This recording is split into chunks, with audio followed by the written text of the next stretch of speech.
Okay, welcome back from lunch, everyone. Did you guys have some good food? Everyone full? Okay. Full? Okay. All right. So this afternoon, we're going to do breathing mindfulness meditation. And what I'm going to do here, because most of you guys have been meditating with me for a while, I'm just going to do the chanting on the way in, and then you guys do your own meditation, and then I'll do chanting on the way out. Have you been here before? Is this your first time here? Your second time. Okay. So you know when I teach how to focus on the breath, and anytime the mind moves off the breath, you cut that off and bring it back. That's what you would like to do for this meditation. I mean, you can do whatever you like to do. It's up to you, but that's what this meditation is. So normally I will guide students in the meditation, but since we're kind of in like the 2.5 day mark of our course, I like to try to help you guys to get closer and closer meditating on your own, where you don't need me to guide you every single time. So I'm just going to do the chanting on the way in, and then you guys focus on your breath. Anytime you see the mind move off the breath, cut that off and bring it back to the breath. And then eventually we'll do some more chanting to come out of meditation.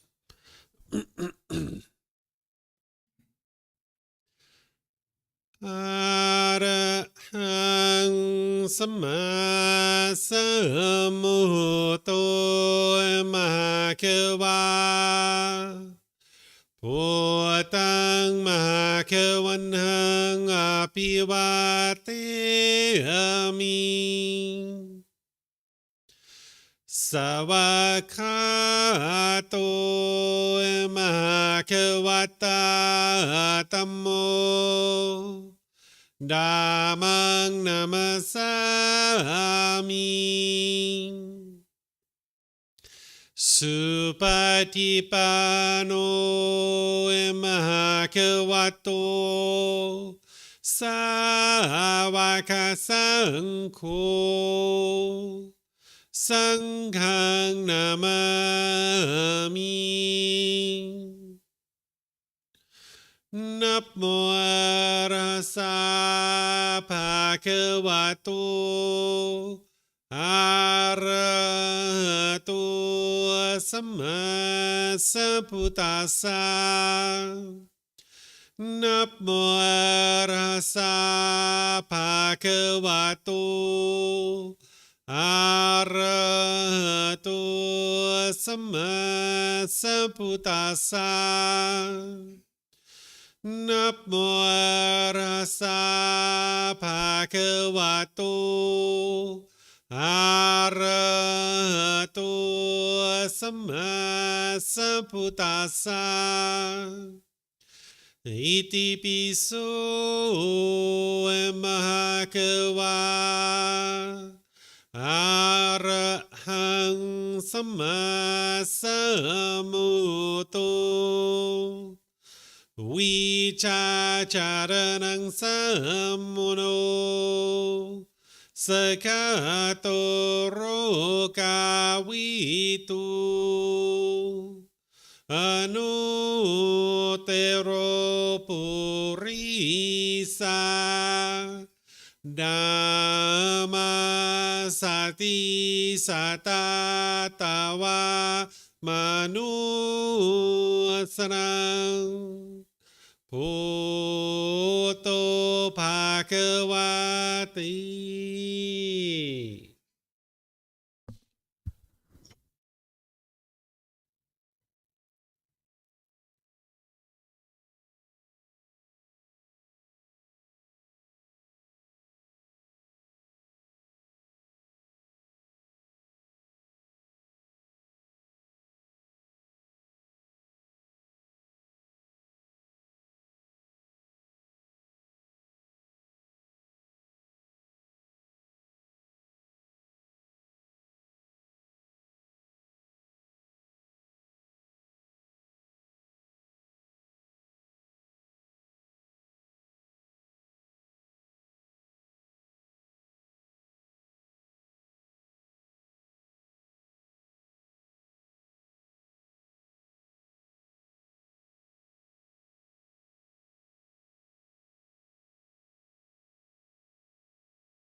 Arahang Samma Sambuddho Bhagava Bhutang Bhagavanang Abhivateyami Savakato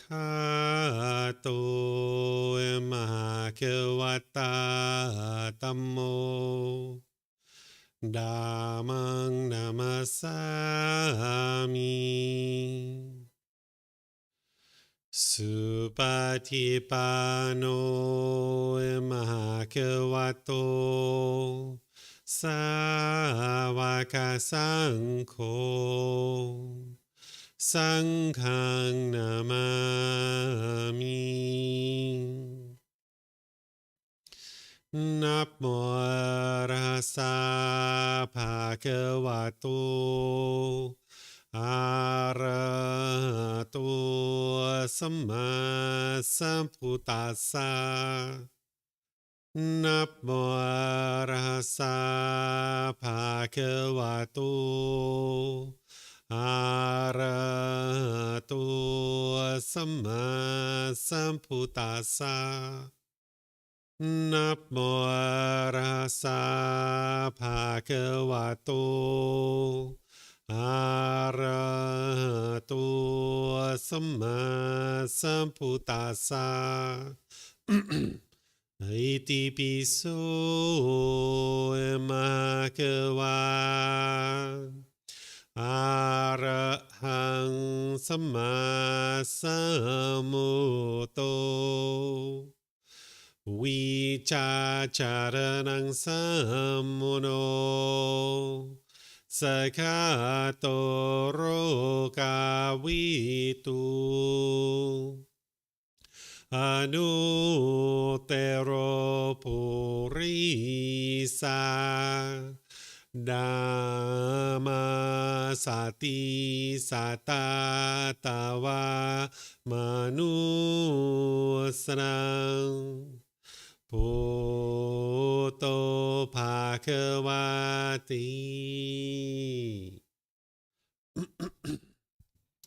Okay, if you guys would like to slowly make your way out of meditation. Okay, so this afternoon I'm going to share with you this topic of animal to human, the evolution of our consciousness. Were any of you guys here this past Sunday, or did you guys attend class this Sunday? I think you weren't here. You guys weren't here? Okay, because I taught the same topic. You were here this Sunday? This past Sunday? No? Okay, because I just taught this topic on Sunday. If all of you guys were here on Sunday, I was going to be like, all right, well, we're done. We don't need to teach anything. Okay, because this is part of the group learning program as well. This is chapter 20 of the book, Developing a Life Practice, The Path That Leads to Enlightenment.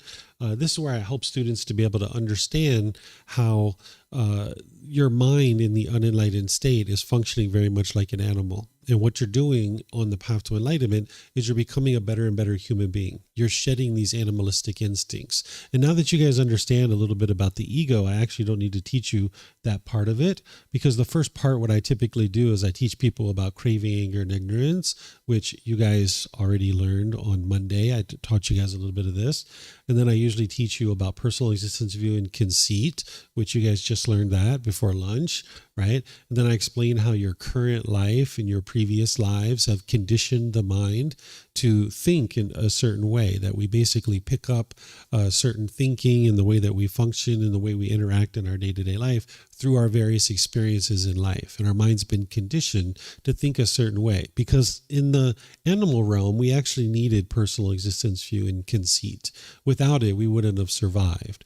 Like if we were a deer in the middle of a field and we were grazing on grass and there was a lion or a tiger or something like that on the edge of the forest, we needed to know, run, right? We had that fear that came up in our mind as a deer, and we were protecting this body and we needed to run.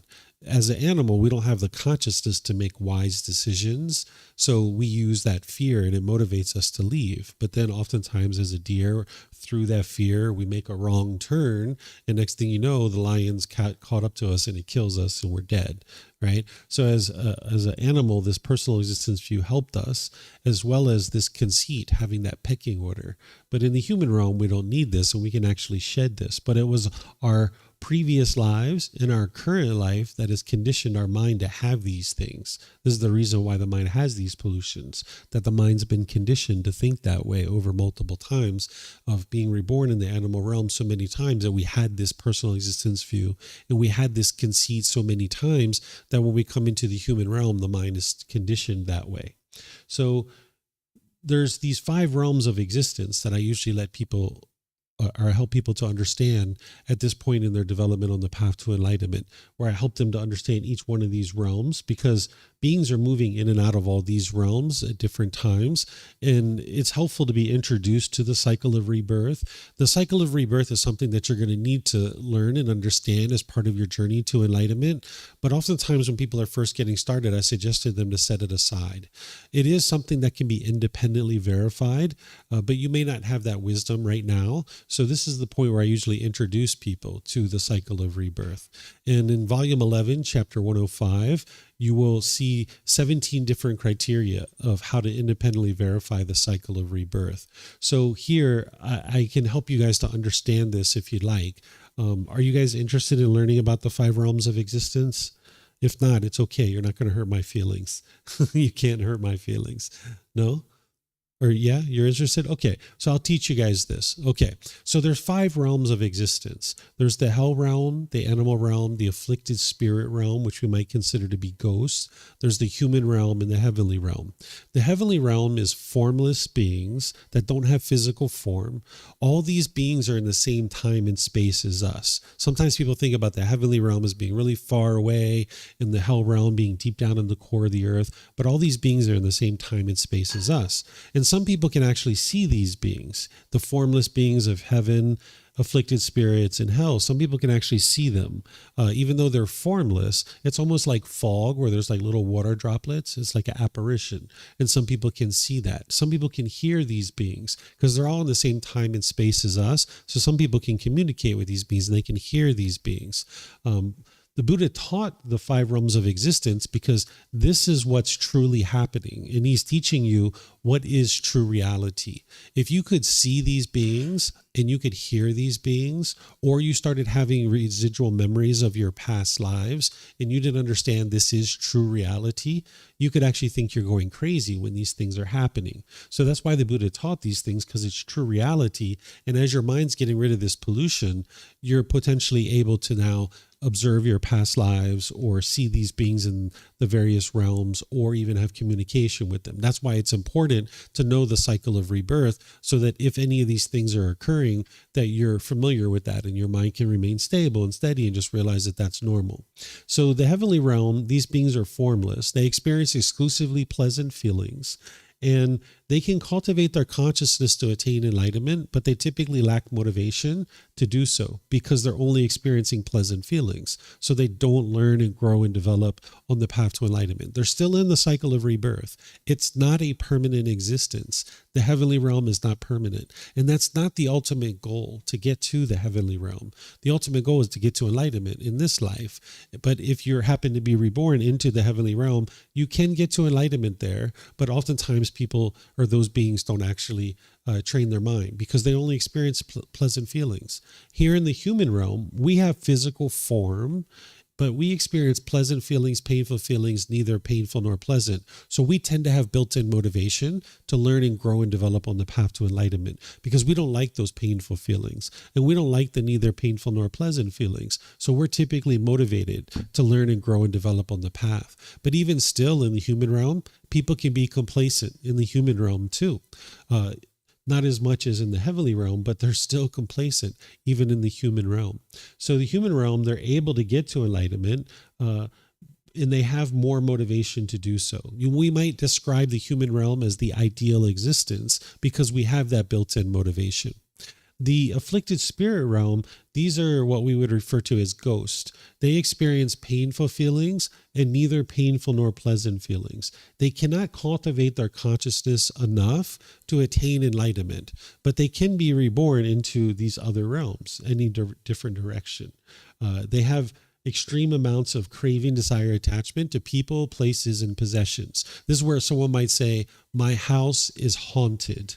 Well, what's really happening is somebody was associated with that house in one way or another. They died and their mind is still clinging to the house and they haven't moved on. They're in this ghost realm. They're in this afflicted spirit realm and they haven't moved beyond it because they're still holding on to this house. So people, places, and possessions, individuals can be clinging to this. And now because of their extensive amounts of craving, they're reborn into this afflicted spirit realm. And they can't cultivate their consciousness to get to enlightenment, but they can cultivate it enough to get into any of these other realms, to like human realm or heavenly realm. They can also be reborn down into the lower realms too.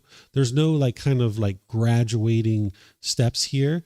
Beings can be reborn in and out of these realms in all different ways.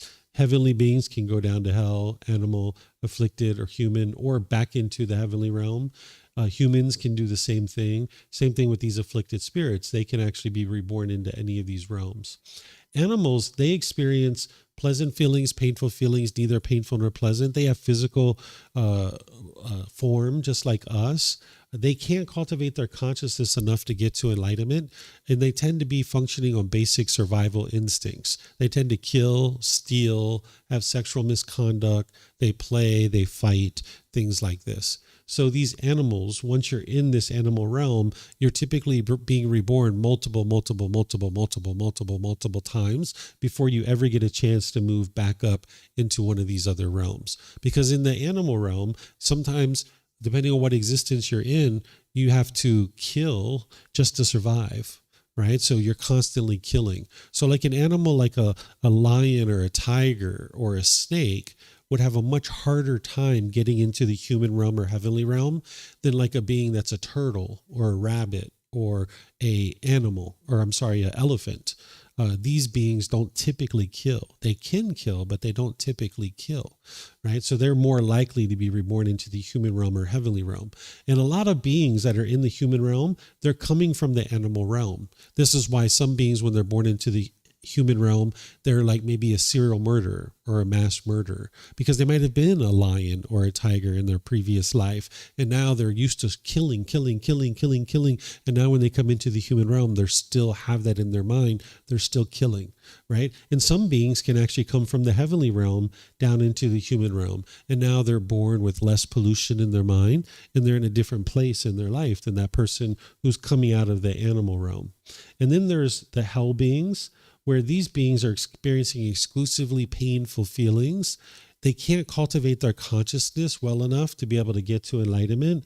They have extensive amounts of craving, anger, and ignorance, or the unknowing of true reality. And they're in that realm to be able to extinguish all this unwholesome karma that they've produced. So the way that you get reborn in and out of these different realms, it's not like somebody's overlooking your life and then deciding where you go. It's based on the status of your mind at the time of death. Depending on the level of pollution that you have in your mind, that's the cause and effect. It's a natural law. It's a cause and effect that leads to rebirth. So if your mind is enlightened by the time of death, you've completely purified your mind. There's no cause and condition that's leading to the next life. All the fuel has been extinguished. So if we have a fire that has logs on it, and this logs in this fire is sending off sparks into the air, when that spark is being carried by the air and it lands, it ignites, and now there's a new fire. It's not the same fire as before, it's a new fire, right? But it came from this old fire because this old fire had fuel. So if this mind has fuel, meaning craving, anger, and ignorance, or craving, now there's going to be a spark that leads to the next life. And now there's a new life.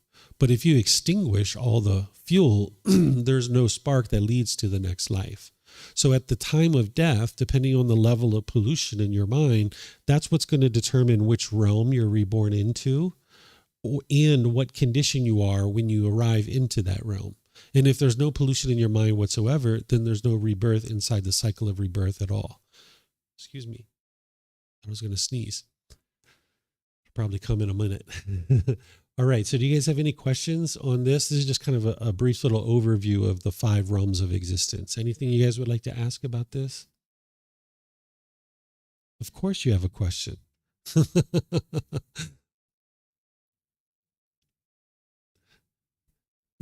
You said that we can observe or we can prove that there are 5 realms by some enlightened person, or how to prove that we can observe those kind of different realms. Yeah, on your way to enlightenment, there's the potential for you to see your previous lives. That's one way, but there's multiple ways. There's 17 different criteria. It's in volume 11, chapter 105. You'll need to see all of that, but just one simple one. Do you know what deja vu is? Do you know what that is? Yeah. Where you're experiencing something and it feels so familiar to you, but you know you didn't do it in this life. You might have went to a brand new place and you've never even been there before. It's like, whoa, this feels so familiar. That's your residual memories from your previous life bubbling up to your consciousness, to your mind. But usually people just discount it and they push it to the side and they ignore it, right? But that's just one of the many criteria that you can see that can help you to be able to see the cycle of rebirth. And by the way, while we're talking about this, we've been calling it the cycle of rebirth for many years. The word that's used in the original Pali Canon is samsara, and we've been translating that as the cycle of rebirth. But the best way to think about this is the cycle of new existence, because there actually isn't anything that's being reborn.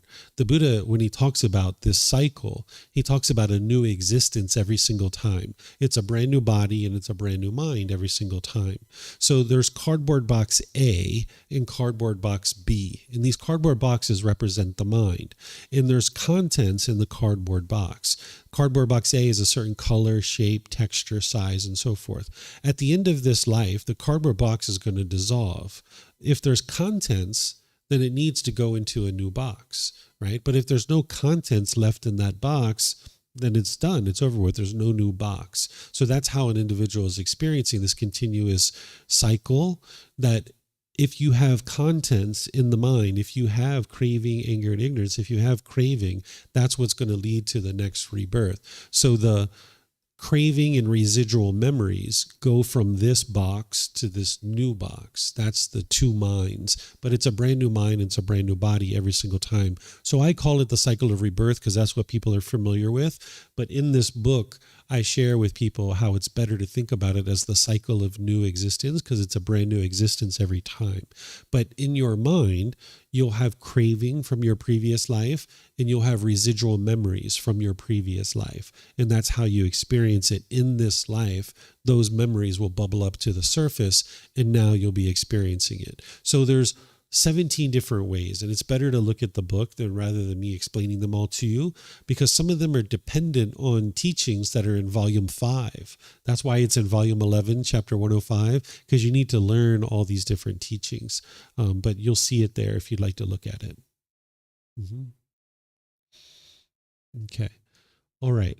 So now, after you understand this, the way that this occurs, that you might observe your past lives, is that if you think about the mind in the unenlightened state with its pollutions, it's like walking outside of your house and you just see the street that you're on, and that's it. You just see the street that you're on. You just see the life that you're currently living. But as you're training your mind and you're getting rid of this pollution, it's like moving to a higher vantage point. You're moving to a higher consciousness. And when you move to this higher vantage point, and now you're overlooking the city, you can not just only see the street that you're on, you can see multiple streets. And you can even see how one town connects to another town because you've moved to a higher vantage point.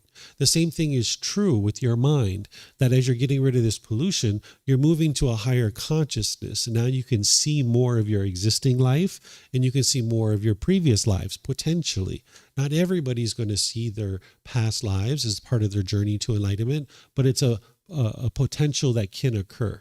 So it's important for you to know this, because if you start having vivid memories, for example, that you were murdered, and you just have these reoccurring memories over and over and over again that you've been murdered, well, you know it's not in this life because you're still alive, right? But this could really shake you up if you just kept having these reoccurring memories. But if you understand that that's your past life, you can just set that aside and not pay any attention to it. Just let it go and just realize that's in the past. It's not now, and just leave it alone. So that's why the Buddha is teaching you this, because if you start having these kinds of experiences, you need to know to just set it to the side, that it's in the past, and you don't need to keep thinking about it in this life, and you can train your mind to let it go, because it could really shake you up having those kind of memories over and over and over again. So this is how one experiences this. And you can experience these memories in your day-to-day life as you're just going through life. You can be having these. I had one of the first ones that I can remember is when I was 8 years old. I was laying in bed and I started having vivid memories of my legs hurting, and I was in excruciating pain. I didn't understand that that was from a past life, but later I realized that in my previous life I was murdered and my legs were broken as part of this. And I didn't understand that at 8 years old, but I had this excruciating pain for many days, many days. I used to call out to my parents and beg and plead with them to come help me. And they were like, "What's wrong with you? There's nothing wrong with you. You're just laying in bed." But I was screaming out in agony, like my legs were hurting so badly, right? So you can have these kind of memories at different times in your day or in your life. You all right, Poon? Yeah. So you can have these at different times. So it's not like you're going to need to induce this to occur. If it's going to occur, it will occur. Just focus on training your mind through the Eightfold Path. Focus on getting rid of the pollutions of mind. And if this is going to happen, it will happen. Okay? All right. So then what I usually get people towards understanding is the vast majority of our births from our previous lives, in the people that are in the human realm, they've come from the animal realm. Many of us have come from the animal realm, where we are being reborn in the animal realm many, many, many, many, many, many, many times. And then now here we are in the human realm. Well, the unenlightened mind functions very much like an animal. The unenlightened human mind lacks memory. It functions on a praise and reward system, just like an animal. You can give an animal a treat. You can teach it to do something, give it a treat, and then it's going to tend to redo that thing over and over and over again. Human beings are the same way. You get a high school diploma and you feel really good about that. And now you want a bachelor's degree, and then you feel really good about that, and you want another one and another one, right? Or your parents tell you, "Wow, you've done a really good job with that." And now you feel so proud and you want to repeat that behavior over and over and over again, just like an animal. We also learn from a pack of like species, just like animals. Monkeys learn how to be monkeys from other monkeys. Snakes learn how to be snakes from other snakes. Human beings, we learn how to be human beings from other human beings. So we have these instinctive behaviors, but a vast majority of what we do, it's a learned behavior, right? And these learned behaviors get imprinted in our mind. These instinctive behaviors get imprinted in our mind from all these different examples of different existences that we've had in the animal realm. And now, just because we're in the human realm, the mind very much still functions like an animal.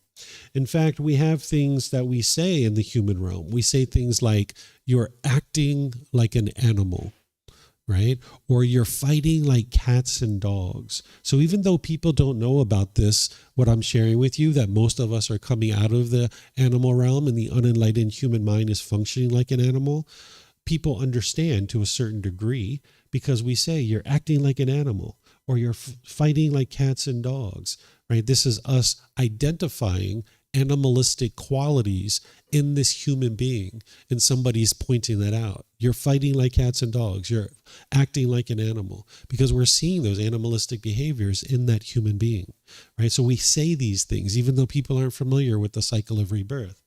We actually are very fascinated with animals. We study animals. We have scientists and doctors who study animals. We have zoos where we put animals and we go and look at them. We grow up with stuffed animals. We have pets as animals, and some people even bring them into their home and put them in their bed with them and sleep with them.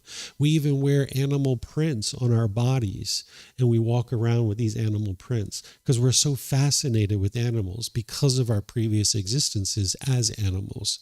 So even though we're in this human realm, the mind is functioning very much like an animal. And what you're doing on the path to enlightenment is you're becoming a better and better human being by shedding these animalistic instincts. So instead of going around killing, stealing, having sexual misconduct, and all these other things, by being on the path to enlightenment, you're purifying your mind and you're becoming a better and better human being.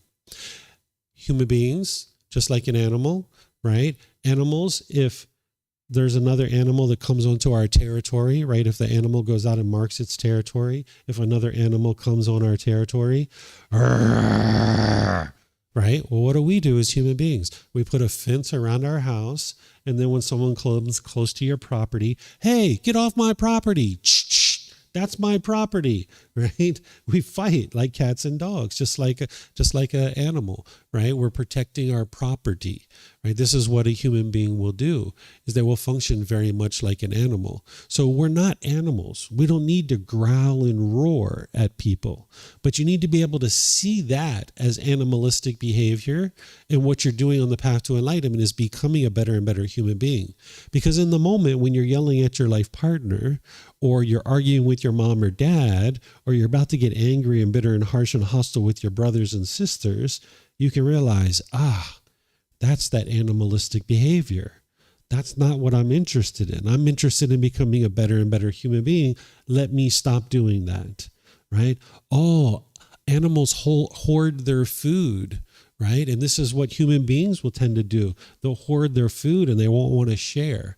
But if you understand you're trying to shed those animalistic instincts, you'd like to practice generosity and give and share with the people around you. Now you understand more of what you're trying to do on the path to enlightenment. So this path to enlightenment is to become a better and better human being. That's why if you die in the first stage or the second stage of enlightenment, you're reborn back into the human world. We talked about this the other day, right? That when you get to the first or second stage of enlightenment, you're reborn back into the human world. You're no longer going to hell, animal realm, or afflicted spirits. That's because you've shed a certain amount of your animalistic behaviors. You're now firmly in that first stage of enlightenment. If you die, you're going to come back to the human realm. You've escaped the lower realms because your mind has been purified to the point of no longer functioning like an animal or a being in the lower realms. So, as you journey on this path, yes, you need to learn the Eightfold Path. Yes, you need to learn the 5 precepts. Yes, you need meditation training. You need all these different things. But as you're going about your day-to-day activities, remind yourself that you're looking to become a better and better human being. So where you see your mind functioning like an animal, don't allow it to do that. Restrain your mind. So this is a way to help you to be able to now purify your mind and get to this better and better existence as a human being if you understand that that's what you're working to do. So this understanding of this evolution of your consciousness will help you to focus on what it is you need to focus on to become that better and better human being and get closer and closer to enlightenment. So any questions on this? No? Okay. I think you guys might be a little bit tired, huh? Oh, it's right at 3:00. Okay. So I just did that real briefly for you guys so that you guys could get the gist of it. This weekend, I spent 2 hours talking about this. The students had lots of questions. There were lots of people here, but I went through it a lot more thoroughly. But you guys had already learned a portion of this. So we can just kind of end our day here by thanking you guys. Thank you for learning and growing and developing on the path. Thank you for being interested to become a better and better human being and no longer be an animal, right? Thank you for that. So tomorrow, which is Thursday, we're going to move into the next part where, of course, we're going to be doing loving kindness in the morning. I'm going to teach you how to eliminate your fear because this is something that the mind will have in the unenlightened state. You'll have various fears like the fear of heights, the fear of spiders or snakes, the fear of death. I will teach you how to eliminate your fear. There are certain ways to eliminate your fear. Then I'm going to teach you this topic of God. Sometimes people think that the Buddha didn't teach about this being, but he actually did. And I'm going to teach you how to either get to enlightenment with a relationship with this being or without a relationship with this being. It's up to you how you would like to do it. So I'm going to teach you both sides of that. Then after lunch, I'm going to teach you this meditation to eliminate sexual cravings. If you have a lot of partners and you're looking to reduce that, or if you're noticing you're having a lot of sexual craving and you're looking to reduce that, or if you're maybe looking to get rid of sex altogether and not be having sex anymore at all, there's this meditation to help you do that. So I'm going to teach this to you. And then if you guys would like, we can actually do it as well. It's not like you're going to do it one time and then your sexual craving is going to be gone. Don't worry about that. But if this is something that you need at any point in time in your journey, you'll have it as part of your tool belt, because not everybody needs this as part of their journey to enlightenment. Not everybody has a really high sexual craving. Some people can reduce and eliminate that without this meditation, but at least you'll have it as part of your tools should you need it. So that's what I'm going to teach you tomorrow. So enjoy your evening, and perhaps I'll see you tomorrow. Okay? Take care. Sawadee krap. Sawadee krap. 再见